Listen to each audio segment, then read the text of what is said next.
Cette émission est une réalisation de TCBH, propulsée par Derry Télécom.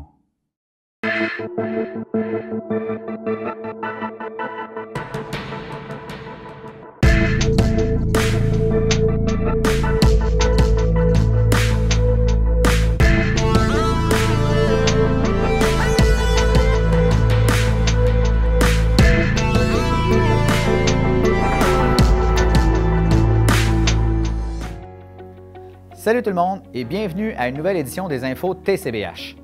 Cette semaine, j'ai pas vraiment d'idée originale à vous présenter en introduction. Donc, cette semaine, je vous présente... un instant, là, je pense que j'ai mal actionné le fond vert. Donnez-moi une seconde, je vais régler ça. Bon, voilà.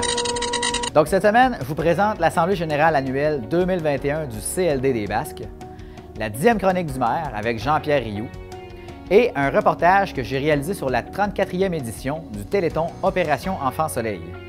On commence d'ailleurs avec ce reportage, histoire de vous amener un contenu un peu plus frais. Puis croyez-moi, au moment du tournage, dehors, c'était pas mal frais. Vous pourrez entendre Mme Nadia Marmen, du 6 du Bas-Saint-Laurent, nous parler de l'importance qu'Opération Enfant Soleil a au Bas-Saint-Laurent, et vous pourrez découvrir Emma Deschaines, qui est l'Enfant Soleil 2021 du Bas-Saint-Laurent. Bon visionnement. Depuis 1988, Opération Enfant Soleil aide les enfants à guérir partout au Québec. Grâce à vos dons, des centaines de projets voient le jour chaque année dans les hôpitaux. Découvrez l'impact de votre générosité dans la région du Bas-Saint-Laurent. Le 30 mai prochain, ce sera la 34e édition du Téléthon Opération Enfant Soleil. En vue de cet événement, j'ai été rencontrer Mme Nadia Marmen, qui est coordonnatrice à la santé des femmes, des enfants et des adolescents à la direction du programme Jeunesse du 6 du Bas-Saint-Laurent. Je lui ai demandé, en gros, ce qu'apporte Opération Enfant Soleil au Bas-Saint-Laurent. Opération Enfant Soleil, ça fait depuis plusieurs années qu'ils sont des partenaires vraiment extraordinaires pour le 6 Bas-Saint-Laurent. De par les octrois financiers qui sont versés au centre hospitalier, bien, ça nous permet de réaliser des beaux projets, des projets d'équipement, d'acquisition d'équipements médicaux de haute technologie. Ces équipements-là, l'acquisition en fait que nous offrons des soins encore plus sécuritaires, donc moins de transferts aussi dans les grands centres. Vous savez que les transferts, quand on a un enfant qui est transféré dans un grand centre, mais naturellement amène des inconvénients au niveau, par exemple, de la fratrie, au niveau des frères, des sœurs qui doivent conjuguer avec l'absence des parents, que ce soit aussi le stress associé à l'hospitalisation de notre enfant, naturellement, les frais des frais de plus, des frais de subsistance, des frais de déplacement. En plus d'être absent du travail. Alors, c'est des choses qu'on évite le plus possible, donc en soignant nos petits bébés ici le plus possible dans notre région. Il faut savoir qu'en 34 éditions d'Opération Enfant Soleil, c'est plus de 2 millions de dollars qui ont été versés au Bas-Saint-Laurent pour l'achat d'équipements et de services pour venir en aide à ces enfants. Au fil des années, plusieurs équipements ont été acquis, que ce soit des tables de réanimation, des tables chauffantes qu'on appelle, qui permet une protection thermique du petit bébé, qui permet aussi d'avoir un espace ergonomique pour l'équipe de soins, qui permet aussi d'avoir des options intégrées lors de réanimation, par exemple, des appareils de photothérapie, par exemple, qui permet aussi à la maman de maintenir le petit bébé tout près d'elle ou le papa. Donc, peut être sorti d'une isolette, par exemple, pour recevoir ses traitements. Les retombées économiques dans la région sont assez importantes. Pour vous dire, l'hôpital de Trois-Pistoles va bénéficier de 5 000 $ des fonds amassés. Bien, c'est sûr que les donateurs qui donnent auprès d'Opération Enfant Soleil permettent cette année 5 000 $ comme montant forfaitaire au centre hospitalier de Trois-Pistoles, ainsi que 20 000 $ pour le centre hospitalier du Grand Portage. Alors, ils pourront faire l'acquisition d'équipements qui répondront à leurs besoins. Donc, n'oubliez pas, contribuez à la 34e édition du Téléthon Opération Enfant Soleil. C'est le 30 mai que ça se passe.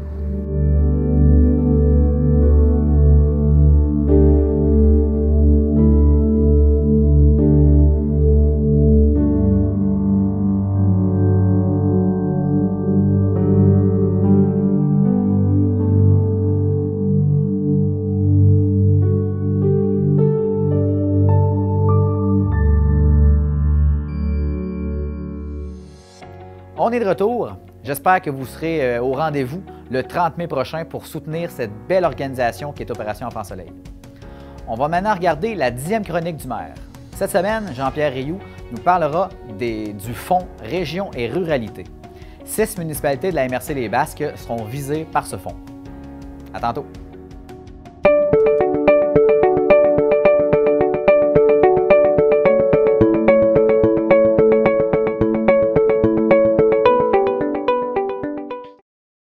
Alors, bonjour à vous tous, bienvenue à cette Xème rencontre que j'ai avec vous par le biais de la télévision communautaire. Alors, je vous salue, on est au fin d'avril, début mai, l'hiver s'achève. Aujourd'hui, je vais vous parler d'un sujet qui est intéressant et c'est un fonds qu'on appelle le Fonds de Région et Ruralité. Le gouvernement est en mesure, quand vous faites vos rapports d'impôts, quand ils voient les investissements qu'il y a dans un territoire, ils sont en mesure de dire dans chacune des municipalités, les revenus moyens, médians des citoyens aussi, dans chacune des municipalités, si notre indice de richesse par municipalité est haut, bas ou même très bas. Alors, ils appellent ça des codes Q, Q5, Q4, Q3, Q2, Q1. Quand tu es Q1, là, Québec 1, là, dans ce système-là, tu es en voiture. Alors, tu as une population, disons que tu as des entreprises qui roulent à gros rendement et puis de l'argent roule.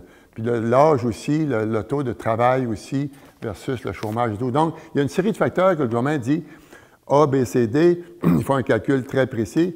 Puis dans chacune des MRC du Québec, on prend celle des Basques, ils disent, bien là, il y a des municipalités qui sont défavorisées ici dans le coin financièrement. Alors, dans le territoire des Basques, ils en ont identifié 6. Saint-Rita, Saint-Guy, Saint-Médard, Saint-Simon, Trois-Pistoles et Sainte-Françoise. Alors, ce sont les municipalités du territoire qui ont un indice de dévitalisation. Alors, le gouvernement nous consacre 5 millions de dollars à ces 6 municipalités-là sur une durée de 5 ans. C'est un programme qui dure 5 ans. Donc, à chaque année, chacune de ces municipalités-là, là, il y a un comité de formé de ces municipalités-là avec les directions générales et les maires de chacune de ces municipalités-là. S'il retrouve Bertin Denis, qui est le préfet, qui lui est comme le président de cette table-là, parce que c'est un programme qui est géré par la MRC, mais assis autour de cette table-là, les élus dont le degré de dévitalisation est bon. Et comme cette année, là, il y a 900 000 $ de disponibles pour toutes ces municipalités-là, dévitalisées, pour présenter des projets qui vont permettre, dans le temps, dans une analyse de dossier qu'on va faire, parce qu'il y a des critères très précis que le ministère exige, mais c'est chacun des milieux qui sort ses besoins qui peuvent être viables, qui peuvent faire amener notre milieu plus riche économiquement que ce qu'on a présentement. Alors, ceci étant dit, c'est un travail de fond qui est à faire. Alors, chacune des municipalités, on a eu déjà 3 rencontres. On s'entend d'en avoir au moins 2 ou 3 autres avant le début de l'été, parce qu'avant le 24 de juin, il faudra déposer notre projet cadre dans quoi on va investir dans la prochaine année avec cette aide financière-là pour nous donner une chance de pouvoir relever un peu notre tissu économique. Alors, comme je vous disais, les critères là, pour dire si on est dévitalisé ou non, là, bien, il y a le marché du travail. Vous savez, si vous avez entre le taux de travailleurs qui est entre les 25 et 64 ans, il dit, bien, si tu n'as pas un gros taux élevé, bien, ça ne te donne pas des hauts points. Si ton niveau de vie, le revenu médian ici, comme je dirais dans la ville de Trois-Pistoles, il me semble que c'est entre 26 et 30 000 $ en moyenne que les familles gagnent. Donc, ce n'est pas tellement élevé pour le coût de la vie. Donc, ça, c'est un élément, un facteur lequel le gouvernement voit. Puis il y a aussi le dynamisme démographique, c'est-à-dire, si on voit là, qu'à chaque année, le taux moyen est relevé au niveau de l'arrivée de nouvelles personnes ici, alors ça, c'est un indice de vitalité aussi. Donc, alors, le ministère des Affaires municipales est notre ange gardien, et c'est la MRC qui chapeaute ça. Puis nous, les élus des municipalités dont je viens de vous parler, on est autour de la table, et on essaie de trouver des critères de base pour dire on s'en va vers telle direction dans un développement X, Y, Z, et qui va nous donner une chance de se développer davantage. Au niveau de la ville de Trois-Pistoles, alors moi, j'ai approché le conseil de ville avec cette commande-là du comité, et puis le membre du conseil de ville, à 2 reprises, on a fait un brossage d'idées, brainstorming, afin de dire qu'est-ce qu'on priorise comme projet qui serait susceptible d'être accessible ou acceptable, qu'on fait une demande d'aide financière pour le développer. Alors, je vais vous en nommer quelques-uns, parce que j'en ai au moins 14 qui ont été sortis de la part de membres du Conseil, et ces 14 idées de projet-là, on l'a soumis à la grande table, comme Sainte-Rita a fait, Sainte-Françoise, Saint-Simon. Dans toutes ces municipalités-là, chacun de leur bord ont soumis une série de projets.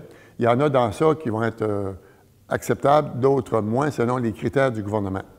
Vous savez, la Ville de Trompe-l'Œil, il y a environ quelques années, a produit ce qu'on appelle un guide marketing pour la Ville. Ça, c'est un projet qu'on demande d'aller de l'avant pour engager une ressource, pour mettre de l'avant cette idée de mettre en évidence la beauté de ce qu'on a comme lieu au niveau touristique.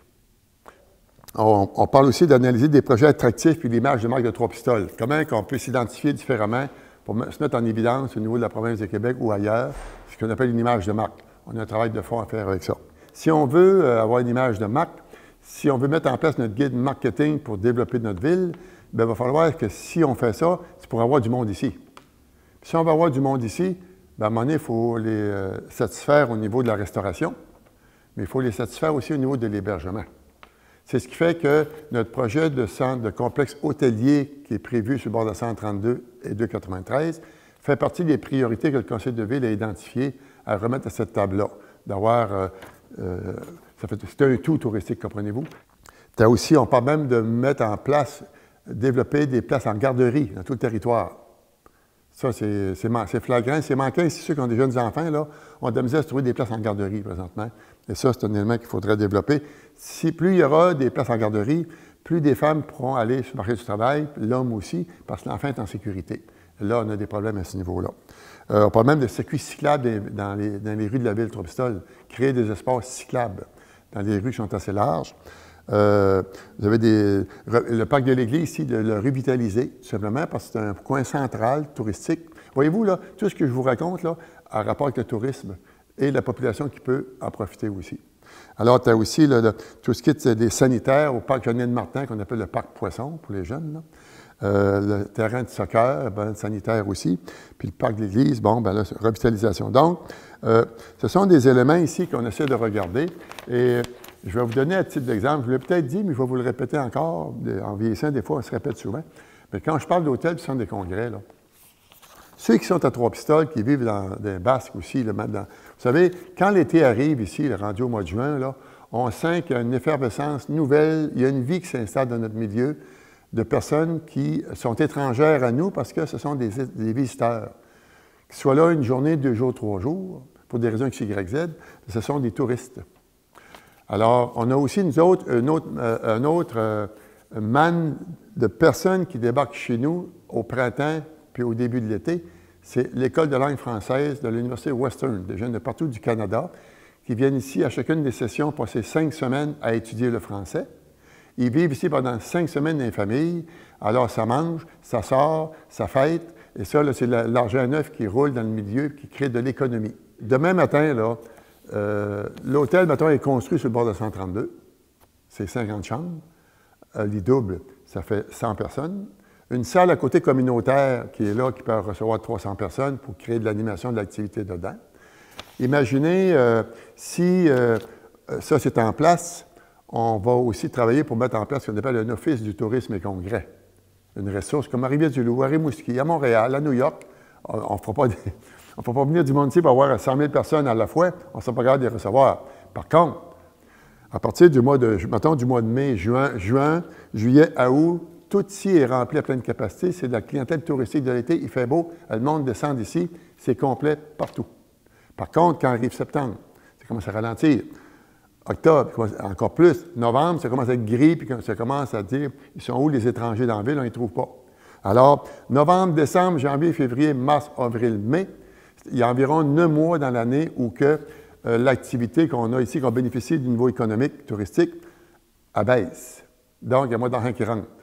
Alors, si on avait cette infrastructure-là d'hôtel avec un office du tourisme et congrès, bien, la ressource embauchée ou les ressources embauchées pour faire stimuler l'avenue de petits congrès, de colloques de tout ordre, imaginez l'argent que ces gens-là vont laisser dans le milieu chacun, parce qu'il y a le colloque, il y a des congrès, il y a des tables de travail, mais après ça, il y a aussi des conjoints, eux autres, on peut les occuper, les animer pour leur faire voir 56 affaires. Au mois de mars, ils peuvent aller au Mont-Saint-Mathieu faire du ski. On peut faire de l'animation dans le territoire, là, différemment, pour occuper ceux qui ne sont pas directement liés au congrès, mais qui sont des accompagnateurs, des conjoints.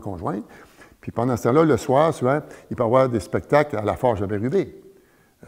Au mois de mars. Là, il n'est pas là, bien, c'est plus tranquille, mais avec ça, on peut stimuler ces choses-là. Donc, ce que je veux vous dire, c'est que mettez ça toutes les fins de semaine, pendant 9 mois, des activités de tout ordre, tournois de hockey, de ballon-ballet, tournois d'échecs, tournois de dames, tournois de cartes, de bridge. Mettez ça à volonté, les filles d'Isabelle, les chevaliers de Colomb. Tout ça fait que dans des fins de semaine, durant une période morte, on pourrait voir arriver à toutes les fins de semaine des gens différents pour des raisons différentes, mais qui ont de l'argent à dépenser dans notre milieu. Là, vous venez de faire rouler l'économie de la boucherie centre-ville, le dépanneur, le centre d'achat.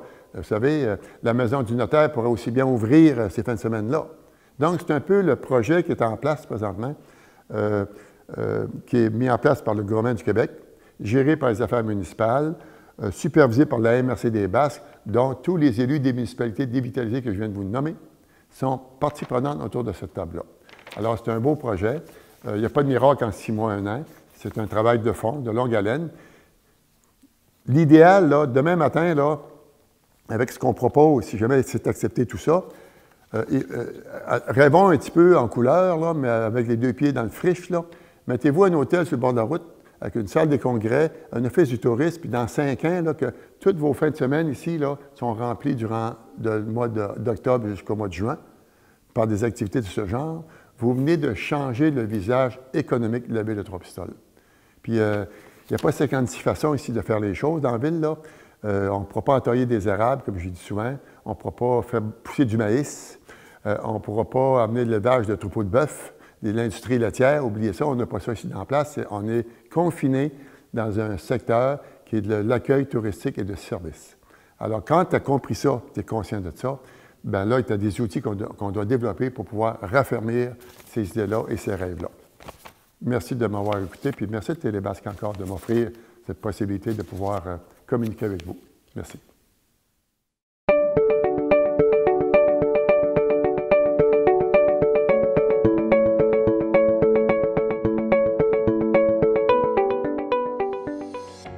On est maintenant rendu à la pause publicitaire.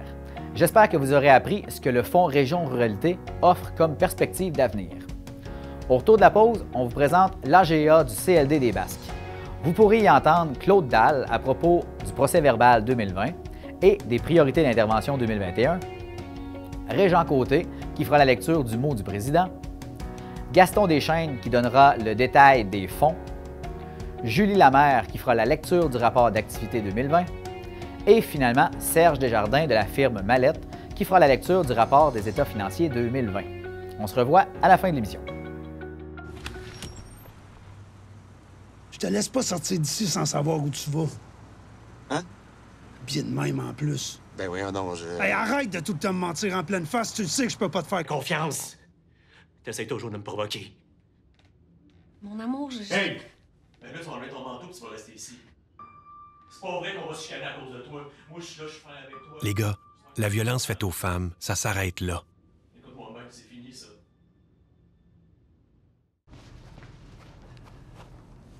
Ça vient de qui, tous ces messages-là? Hein? Tu veux pas me le dire, hein? Tu me caches quelque chose? Mais voyons, de quoi tu parles? Hey! Prends-moi pas pour un épais. Je le sais que tu Tu parles dans mon dos à tes amis. Tu me fais passer pour un méchant. Mais c'est toi qui cherches l'attention. Chérie. Hey! Là, tu vas m'arrêter ça tout de suite, là. Tu vas me le dire, c'est à qui tu parles, OK? Les gars, la violence faite aux femmes, ça s'arrête là. J'ai l'air de quoi?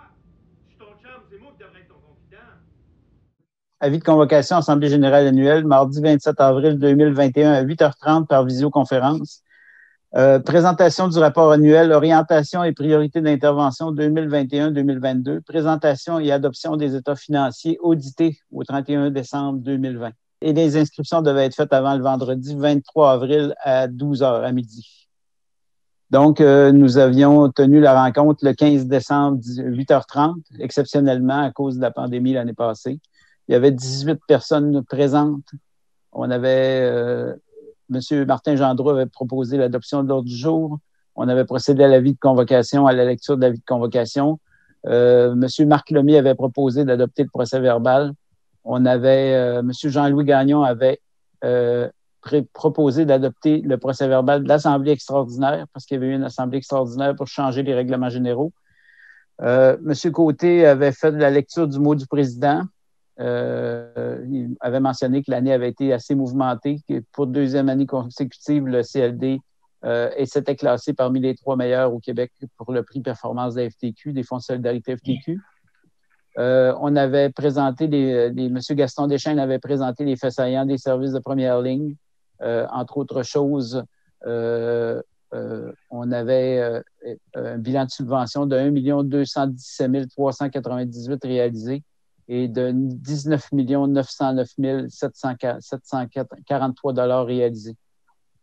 Madame Lamère avait décrit les activités d'entrepreneuriat et d'employabilité en 2021, en 2019, dont le gala du 21e défi Ose entreprendre, et les activités du comité emploi et la tenue du sommet entrepreneurial des Basques. Madame Lamère avait également fait le fait saillant du tourisme. On avait présenté les activités touristiques en promotion qui avaient été déployées l'an dernier, qui était une année normale dans ce cas-là, c'était l'année 2019. Normalement, la participation aux activités du centenaire de la Société Provencher, de la bastringue d'automne de Saint-Jean-de-Dieu, qui a été remis en 2022, on a vu ça hier dans les médias, et de la Fête des Lumières. Aussi, 2 tournages ont été réalisés en direct des divers événements, 7 capsules pour le blog des Basques. Le directeur général avait présenté les priorités d'intervention 2020-2021. Et par la suite, M. Serge Desjardins avait fait présenter les états financiers audités au 31 décembre 2019. M. Jean-Louis Gagnon avait proposé l'adoption des états financiers. Il y avait une période de questions par la suite où on avait parlé de suivi des entreprises, de même que la fermeture du bureau d'information touristique. La séance avait été levée par M. Jean-Pierre Rioux à 9h50. Bon, c'est au nom du conseil d'administration et de toute l'équipe du CLD que nous présentons le rapport annuel de nos activités de l'année 2020. Nous aurions pu faire un copier-coller du rapport du président des années antérieures, tellement les années se suivent et sont toujours aussi occupées. Le fonds d'investissement du CLD, FLI et FLS continue à se classer parmi les mieux gérés au Québec. D'ailleurs, le Fonds local de solidarité du CLD des Basques s'est encore classé parmi les 3 meilleurs fonds au Québec en novembre 2020 dans le cadre des prix performance remis par les fonds locaux de solidarité de la FTQ. Cette nomination, nous la devons surtout aux efforts de nos entrepreneurs et à la vigilance des membres de notre comité d'investissement, de même qu'au travail acharné de nos permanents. Pour information, le fonds gagnant de 2020 est le CLD des Laurentides. Au chapitre des faits saillants, l'année 2020, comme partout sur la planète, a été sous le signe de la pandémie. Il a fallu réagir et surtout agir dans les délais incroyables. Dès avril, en collaboration avec la SADC, nous avons mis en place un nouveau fonds afin de permettre à nos entreprises le paiement en ligne par leurs clients. Ce fut un véritable succès et la plupart des entreprises commerciales de la MRC des Basques en ont profité. Par la suite, ce fut la multiplication des fonds et des interventions provenant des 2 paliers de gouvernement supérieur. Dès lors, nous avons dû utiliser notre fonds de subvention afin que plusieurs entreprises puissent bénéficier d'un accompagnement fait par des consultants pour se trouver dans les méandres des aides gouvernementales et préparer les demandes en bonne et due forme. Par la suite, lors de la mise sur pied du programme Aide d'urgence aux petites et moyennes entreprises, nous avons multiplié les interventions et les prêts d'urgence auprès de nos entreprises et nous continuons de le faire encore actuellement avec les restrictions imposées à nos commerçants pour la troisième vague.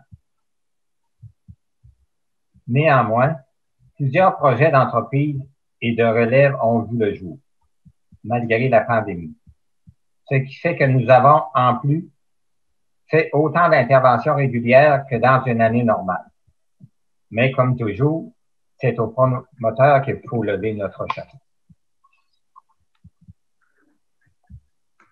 Au chapitre des dossiers majeurs, nous avons accompagné une jeune entreprise importante dans son aménagement et nous avons réussi à le conserver dans notre MRC.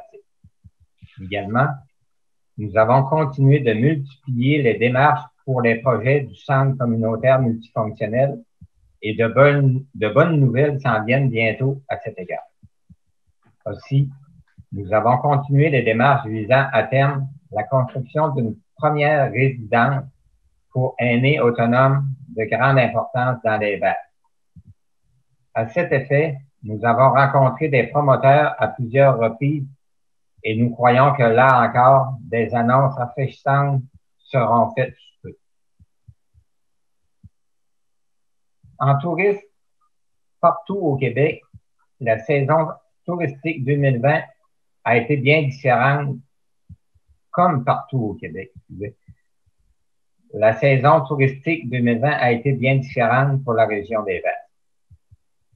La fermeture de plusieurs attraits, dont le Bureau d'information touristique, dû à la propagation de la COVID-19, a amené l'équipe à travailler à se réinventer. Grâce au respect des consignes de la santé publique par la population et le travail extraordinaire des entreprises touristiques, notre région a tout de même connu une saison touristique au-delà de nos espérances. Information touristique sur le terrain, présence accrue sur les réseaux sociaux et participation à des activités et des événements extérieurs. En ce qui a trait aux opérations courantes du CLD, 2020 fut une année très difficile pour notre équipe. Travail, télétravail, retour au bureau, retour en télétravail, rencontres par Zoom, saison touristique annulée, puis organisée en catastrophe, fermeture temporaire du bureau touristique, nouveau fonds, arrivée du volet aide aux entreprises en région en alerte maximale, avec la possibilité de pardon de prêt pour nos commerces contraints à fermer par la santé publique. Et nous savons tous que c'est encore loin d'être fini. En tout temps, les membres de l'équipe, du conseil d'administration et du comité d'investissement ont continué à travailler encore plus fort, apprenant en plus à maîtriser les nouveaux moyens de communication, Zoom, Teams et le reste. Tout ça afin de continuer à contribuer au maintien de notre base économique dans des moments troublants. En terminant, impossible de ne pas souligner les efforts de nos employés, des membres du CA et du comité d'investissement et aussi de nos entrepreneurs. Ensemble, nous avons affronté la tempête et continuons de le faire afin de nous assurer de notre vitalité économique, que notre vitalité économique retrouve sa vigueur d'avant COVID-19. Un gros merci à tous nos employés, à tous les dirigeants, à Claude, à Bertin. Vous savez que c'est pas facile en ces temps-ci de plaire à tout le monde, mais je pense qu'on a une équipe qui travaille bien, qui travaille fort, puis on le voit par le résultat des entreprises. Alors, merci à toutes et à tous. Dans les dossiers majeurs, on a oublié l'intervention qu'on a faite auprès de la Villa des Basques, devenue le domaine héritage, qui a permis de conserver la seule résidence d'importance dans les Basques. On a oublié ça.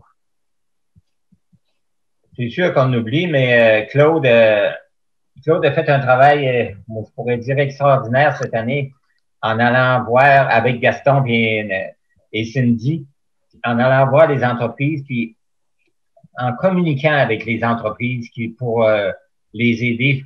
Parce que des entreprises dans les basses, on n'a pas des entreprises de 200-300 personnes. C'est peut-être heureux comme ça pour notre petite MRC, mais à date, je crois qu'on n'a pas perdu d'entreprise comme telle due à la COVID. Et j'espère que ça va continuer dans ce sens.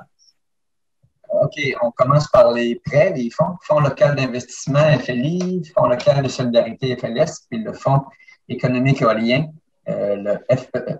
La mission des fonds locaux est d'aider financièrement et techniquement les entreprises nouvelles et existantes afin de créer et de maintenir des emplois sur le territoire de la MRC des Basques. Au cours du dernier exercice, ces fonds ont accordé 12 prêts aux entreprises des Basques pour une somme de 1 045 000. Alors, ces prêts ont généré des investissements totaux dans le milieu de 2 144 913 et les créations et le maintien de 87 emplois. Le nouveau programme s'est ajouté cette année, programme d'aide d'urgence aux petites et moyennes entreprises qu'on appelle le PAU-PME.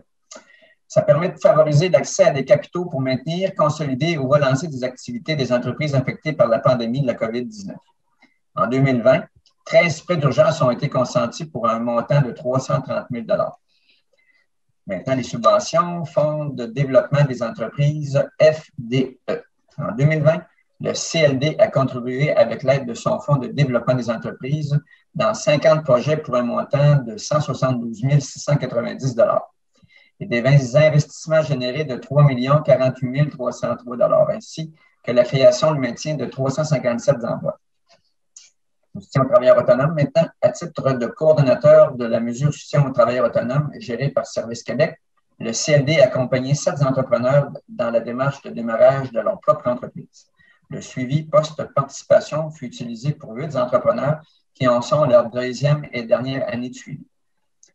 Fonds de microsubvention, le CLD peut aussi aider les initiatives de moindre envergure et ayant un impact structurant pour les communautés des Basques. En 2020, 5 000 ont été distribués dans ce fonds. C'est-à-dire que le bilan total des investissements, les investissements réalisés, 1 552 690 pour des investissements générés de 3 333 303 les emplois créés ou maintenus 447 et le nombre d'entreprises aidées, je dirais là, directement. Là, on ne parle pas nécessairement de l'aide technique. Là, si on parle de l'aide technique, on serait au-dessus de 100, là, mais dans les fonds comme tels, c'est 54 entreprises qui ont bénéficié là, de l'aide financière du CLD des Basques. Bon matin tout le monde. Donc, je vais commencer avec l'entrepreneuriat et l'employabilité en 2020. Évidemment, avec la pandémie de COVID-19, le 22e gala aux entreprendre a été annulé. Donc, il n'y a pas eu de gala l'an dernier. Ensuite de ça, au niveau du comité emploi, bien que nous avions un beau plan de travail pour 2020, le plan de travail a aussi éclaté en 2020. Par contre, on a vécu notre premier événement carrière en mode virtuel en octobre dernier, les 7 et 8 octobre. J'étais avec Marie-Ève Rioux, l'agente d'attractivité au niveau de la MRC. On était installés dans la salle de conférence et pendant 2 jours, on était en ligne avec le monde, en fait, là, qui voulait se chercher de l'emploi. Donc, c'était vraiment à travers le monde. On avait des gens de l'Afrique même qui nous ont parlé et un peu partout. Donc, on a eu 103 visiteurs. On a eu quelques visiteurs qui nous ont laissé les CV. On avait 61 postes à offrir pour une représentation de 35 entreprises. Donc, on était quand même assez bien représentés sur ce salon-là. Salon sur lesquels 5 MRC participaient, donc 5 MRC du Bas-Saint-Laurent et une grande entreprise qui est l'entreprise Berger à Saint-Modeste. Et on a commencé en 2020 aussi à travailler sur le Salon virtuel de l'emploi 2021, salon virtuel que je vous parlerai plus dans le rapport annuel de l'année prochaine parce qu'il a eu lieu en mars dernier. Mais on a commencé à le travailler en 2020. Voilà. Au niveau du tourisme et de la promotion du territoire, donc le membership en 2000... on a eu 73 membres, donc 6 chalets membres. Il y a une petite coquille dans le rapport annuel. C'est 2020 et non 2019. C'est pas grave. Ni moi, ni Isabelle l'a vu. Je viens de le voir. Implication dans les projets immersés. Donc, on est impliqué dans le projet de l'Église Notre-Dame-des-Neiges, la cellule de crise des Basques. Donc, vous vous souvenez qu'on a fait une collecte de bouteilles. Donc, on a été impliqués là-dedans. Le comité Tous unis pour vaincre la COVID, le comité qui a comme pris naissance grâce à l'idée du député Tardy et des 4 MRC du KRTB. Donc, on a fait des actions de communication par rapport à la COVID. Le dossier du parcours gourmand, notre garde-manger et 3 pistoles, fêtes illuminées, ville animée, toute l'illumination de l'Église dans le temps des fêtes. Donc, on a travaillé là-dessus. Les outils de campagne promotionnelle, évidemment, on a fait un guide touristique spécial édition, donc une édition spéciale sur laquelle on a enlevé les publicités, on a remboursé les gens et on a fait quand même un guide qui a été disponible en PDF, disponible en ligne. Avec la COVID, c'est difficile là, de donner du papier, donc on a fait ce guide-là plus version électronique. Le bottin des chalets, la carte des vélos, la carte motoneige Bas-Saint-Laurent, où il était, et différentes publicités avec Tourisme Les Basques, que ce soit web et dans le guide touristique officiel du Bas-Saint-Laurent. On est impliqué dans le réseau des lieux d'accueil du Bas-Saint-Laurent, tout ce qui est les bureaux d'information touristique. On est impliqué dans le développement de l'agrotourisme avec le comité de l'agrotourisme Bas-Saint-Laurent, avec le MAPAC. Donc, j'étais sur le conseil d'administration jusqu'à juin 2020 de Tourisme Bas-Saint-Laurent. Je ne suis plus depuis juin. Comité de coordination régionale Tourisme Bas-Saint-Laurent, comité de communication Tourisme Bas-Saint-Laurent. On travaille énormément avec Tourisme Bas-Saint-Laurent depuis quelques années. On a vécu le rendez-vous de l'industrie touristique et la relance. Actuellement, on travaille sur la relance de la route bleue au niveau des kayaks. Au niveau de l'été, le bureau d'information touristique, comme je vous l'ai dit, on a décidé de le fermer.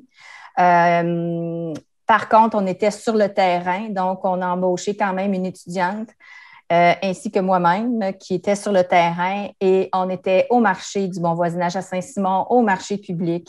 On a fait du temps aussi au quai. On s'est promené, on est allé à la rencontre des gens, donc tout l'été, pour faire l'information touristique différemment. Mais on a fait quand même l'information touristique parce qu'il y a eu beaucoup de monde dans les Basques l'été dernier quand même. Donc, on a fait la mise à jour du site web. On est présence accrue Instagram, Facebook, évidemment. Ensuite de ça, production d'une édition spéciale du guide touristique, je l'ai dit tout à l'heure. Le blog express, donc avec Seb Rioux, on a fait des petits blogs express. Habituellement, nos blogs duraient entre 3 et 4 minutes. On a fait des 90 secondes à peu près une fois par semaine pour montrer aux gens qu'est-ce qu'on avait à offrir. On a participé à 2 tournages en collaboration avec Tourisme Bas-Saint-Laurent et TVA Rivière-du-Loup, TVA Rimouski. Les blogs c'est des capsules vidéo qui ont tourné tout l'été pour promouvoir la MRC des Basques. Ça, on va le refaire aussi cette année. Ça a été bien apprécié des gens. L'écriture de blog, le clavardage interactif sur le site web. Et le gros morceau de l'été dernier, c'est la participation au Vent gourmand et Espace Virvant.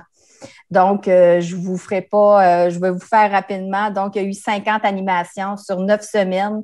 Donc, 9 pique-niques musicaux, 8 soirées vente parole, 7 pique-niques au quai, 6 gallons de désinfectant parce qu'on en a donné du désinfectant, 5 livres. Ça, c'est parce que les gens s'entraînaient bien fort avec Guylain à la Grève Morancy.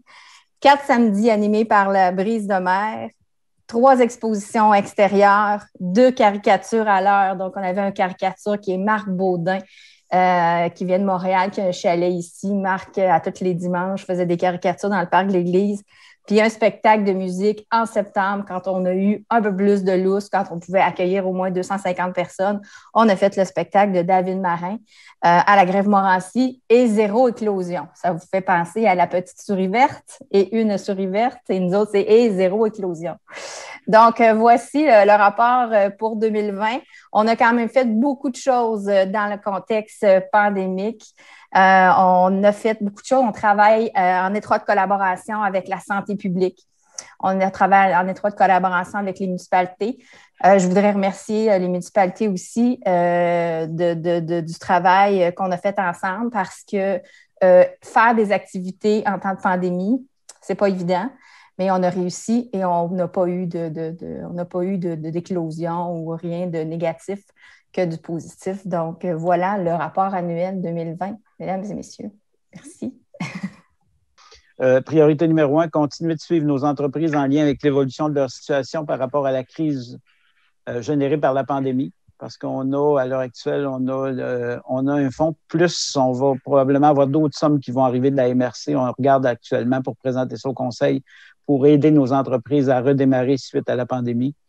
Accompagner le déploiement des volets 1, 3 et 4 des fonds région et ruralité. À l'heure actuelle, il y a des fonds qui vont être disponibles pour des projets dans les volets 1, 3 et 4 du fonds région ruralité qui nous est délégué par le ministère des Affaires municipales. Optimiser l'utilisation des nouvelles ressources humaines en lien avec la création du réseau Accès Entreprise et des obligations qui y sont liées. À l'heure actuelle, on va procéder à l'embauche de 2 ressources. On a des CV qui sont rentrés. J'ai déjà quelques candidatures pour les 2 postes. Ça fait qu'on devrait être en mesure de combler ces postes-là d'ici le début mai normalement. Préparer les municipalités et citoyens des Basques à l'immigration en vue de soutenir nos entreprises en lien avec la pénurie de main-d'œuvre. On a un projet qui a été accepté du côté du Midi, ministère de l'Immigration, Diversité et Intégration. J'ai failli pas le dire. On a donc une ressource, Gabriela Viscara, qui a été embauchée pour travailler avec les municipalités pour se préparer, puis préparer les gens en général à l'arrivée d'immigrants éventuellement sur le territoire. On va continuer d'agir sur l'attractivité du territoire via le développement touristique et les initiatives en attractivité, malgré qu'on n'a plus grand place pour loger des gens à l'heure actuelle, mais on travaille là-dessus. On va poursuivre les efforts de développement de l'axe 132-293, malgré les annonces que vous avez vues au cours des derniers jours. On est à quelques jours de déposer au niveau du ministère des Affaires municipales la demande de subvention pour le centre le centre communautaire / de congrès / multifonctionnel. On va continuer de rechercher des promoteurs pour donner suite à l'étude d'opportunités visant la construction d'une résidence pour aînés autonomes de plus de 100 logements. À l'heure actuelle, on est à travailler avec un, puis le dossier semble prendre une très bonne tournure. Et on va continuer de soutenir nos entreprises en matière de présence et de vente en ligne. Parce que vous savez qu'on a mis ce fonds-là l'année passée. On va continuer de les soutenir pour que nos entreprises soient vraiment présentes au niveau d'Internet, que les gens sachent quand c'est ouvert, quand c'est pas ouvert, s'ils peuvent payer, etc. On va continuer de soutenir nos entreprises à ce niveau-là. C'est les priorités d'intervention pour 2021, qui est déjà, entre vous et moi, fortement bien entamé. Merci beaucoup. Donc, vous avez une copie du rapport financier. On va en faire le survol ou la présentation. Vous avez le rapport de l'auditeur indépendant, donc j'en ferai pas lecture, mais pour résumer, c'est un rapport sans réserve. Là, tout est conforme, la tenue de livre est bien tenue, les contrôles en place fonctionnent bien également. Donc, c'est signé Manette le 27 avril 2021. Ensuite, vous avez les résultats de l'exercice. OK, on l'a à l'écran. Bon, parfait. Donc, au niveau on a un excédent de 18 000. Donc, principalement, au niveau des produits, c'est 778 000. C'est 20 000 de plus que l'année précédente. Principalement, c'est les contributions de FDT qui a changé de nom. Là. Je pense que ça s'appelle Fonds Région Ruralité maintenant. Donc, on a eu 70 000 de plus au niveau des contributions FDT. Sinon, les principales variations, il y a eu les contributions pour le Bureau d'information touristique qui est à la baisse, étant donné sa fermeture en 2020 à cause de la COVID. Ensuite, vous avez Réseau de productivité BSL. Il y a eu plus d'activités, donc plus de dépenses, plus d'investissements. Donc, on est venu arrimer le revenu de subvention à la dépense à 68 419. Et vous avez les autres programmes, les revenus d'intérêt et des autres revenus pour 7 400. Au niveau des dépenses, ça se monte à 760 000. Les principales dépenses, il y en a eu au niveau des salaires et charges sociales. Donc, pour 438 666. Au niveau du Bureau d'information touristique, les salaires sont également à la baisse à 5 200, étant donné la situation qu'on a eue. Ensuite, les principaux postes qui ont varié, vous avez le Fonds de développement des entreprises, 133 671. C'est notre deuxième poste le plus important. Ensuite, vous avez les fournitures de bureau, 11 000 $. Les frais d'opération du BIT sont à la baisse. Ensuite, on n'a pas eu d'honoraire de consultant comme tel. Loyer et entretien, 20 000 Publicité, ben, il y a eu, étant donné la situation, moins d'investissement de ce côté-là pour 20 000 Réseau productivité BSL, 70 000 ça va être la subvention qu'on avait dans nos produits. Service professionnel, 26 000 ben, il y a eu des dépenses particulières pour le centre multifonctionnel au niveau des plans. Donc, ça nous donne au total, à la fin, un excédent de 18 039 On poursuit maintenant avec l'évolution de l'actif net.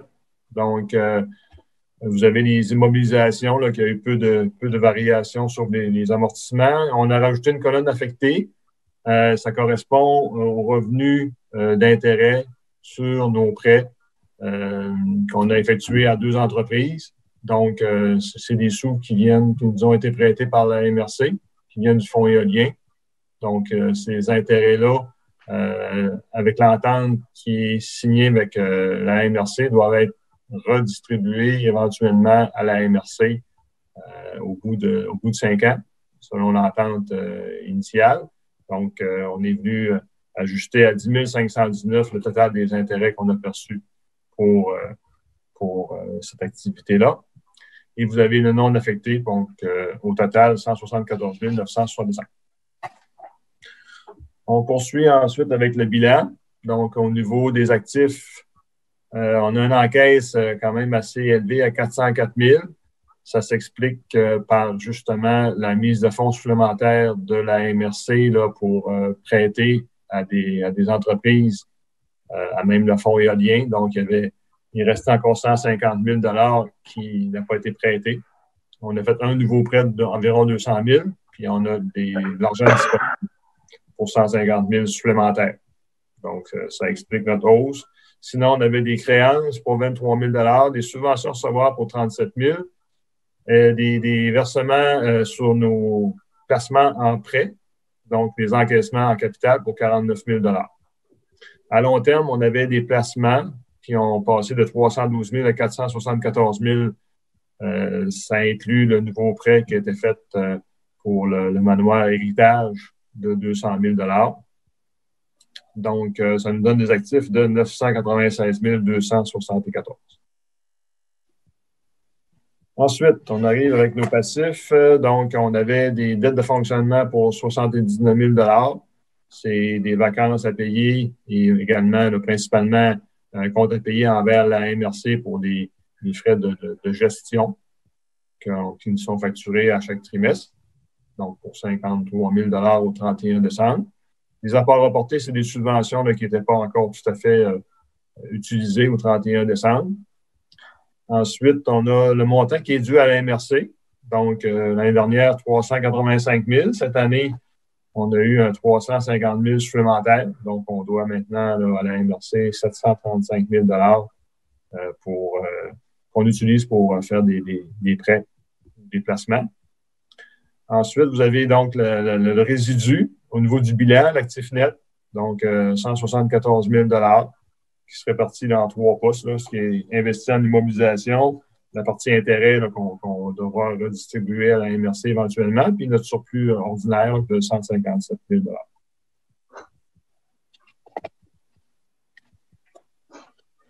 Par la suite, vous avez le flux de trésorerie. C'est un petit peu moins pertinent pour un organisme sans but lucratif. Là. On peut passer rapidement là-dessus. Ensuite, on arrive aux notes complémentaires. Donc, les notes, c'est standard, c'est des conventions comptables. Il n'y a pas eu de modification de ce côté-là. On peut poursuivre. Note 3, au niveau des créances, tantôt, on a vu le montant global. Là. Il y avait des montants qui étaient à recevoir d'entreprises qui ont rapport avec le réseau productivité. Donc, c'est principalement ce montant qui est à recevoir, plus la TPS TVQ pour 3 400 $. Au niveau des placements, ce qui a été modifié, c'est comme on le disait tantôt, on a un placement supplémentaire en prêt. Donc, au total, 373 000 $. Il y a 2 prêts. Et nos actions avec Agriculture Island Grower qu'on avait déjà l'année passée, 150 000. Et notre valeur comptable du placement qu'on a dans la compagnie de navigation à 1 $. Ce qui donne des placements total de 523 634. Et on présente les remboursements les encaissements qui sont à venir sur ces prêts. En immobilisation corporelle, on n'a pas, c'est des équipements, tout simplement. Il n'y a pas eu de variation non plus à ce côté-là. On poursuit avec, au niveau de la dette de fonctionnement, c'est les comptes à payer. C'est ce qu'on disait tout à l'heure au niveau des vacances à payer et comptes fournisseurs envers la MRC. La note 8, c'est la variation de nos subventions perçues d'avance. Donc, il en reste pour 6 400 $.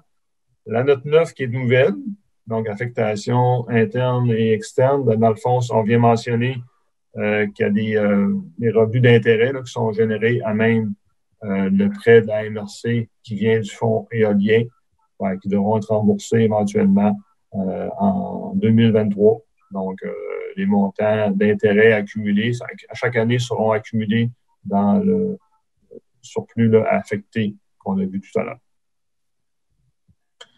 Ensuite, on a les notes standards au niveau des engagements. C'est standard à ce que fait le CLD. Les opérations de particulier, c'est toutes les opérations avec la MRC, que ce soit les subventions qu'on reçoit ou les ententes de services au niveau de la gestion. Donc, il n'y a rien de particulier de ce côté-là. Ensuite, c'est la continuité des opérations en particulier. Les notes particulières, c'est aussi du standard, une note supplémentaire qui a été rajoutée pour la COVID concernant les impacts généraux que ça a causé. Donc, ça ferait le tour du rapport financier. Bon, merci Serge. Comme d'habitude, c'est un beau résumé des états financiers. Puis, tu as vu, il n'y a pas trop de questions. Ça fait qu'il faut croire que c'est bien monté, que c'est bien fait. Merci, Jean.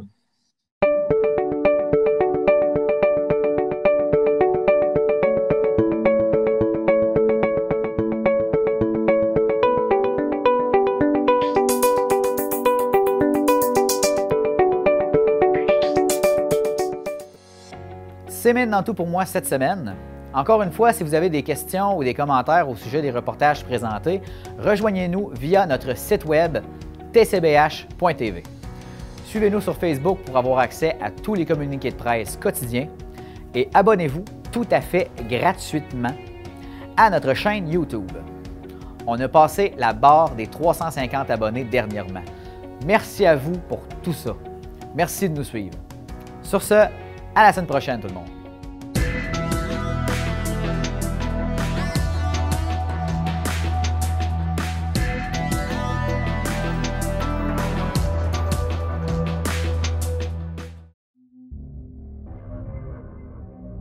Cette émission est une réalisation de TCBH, propulsée par Derry Télécom.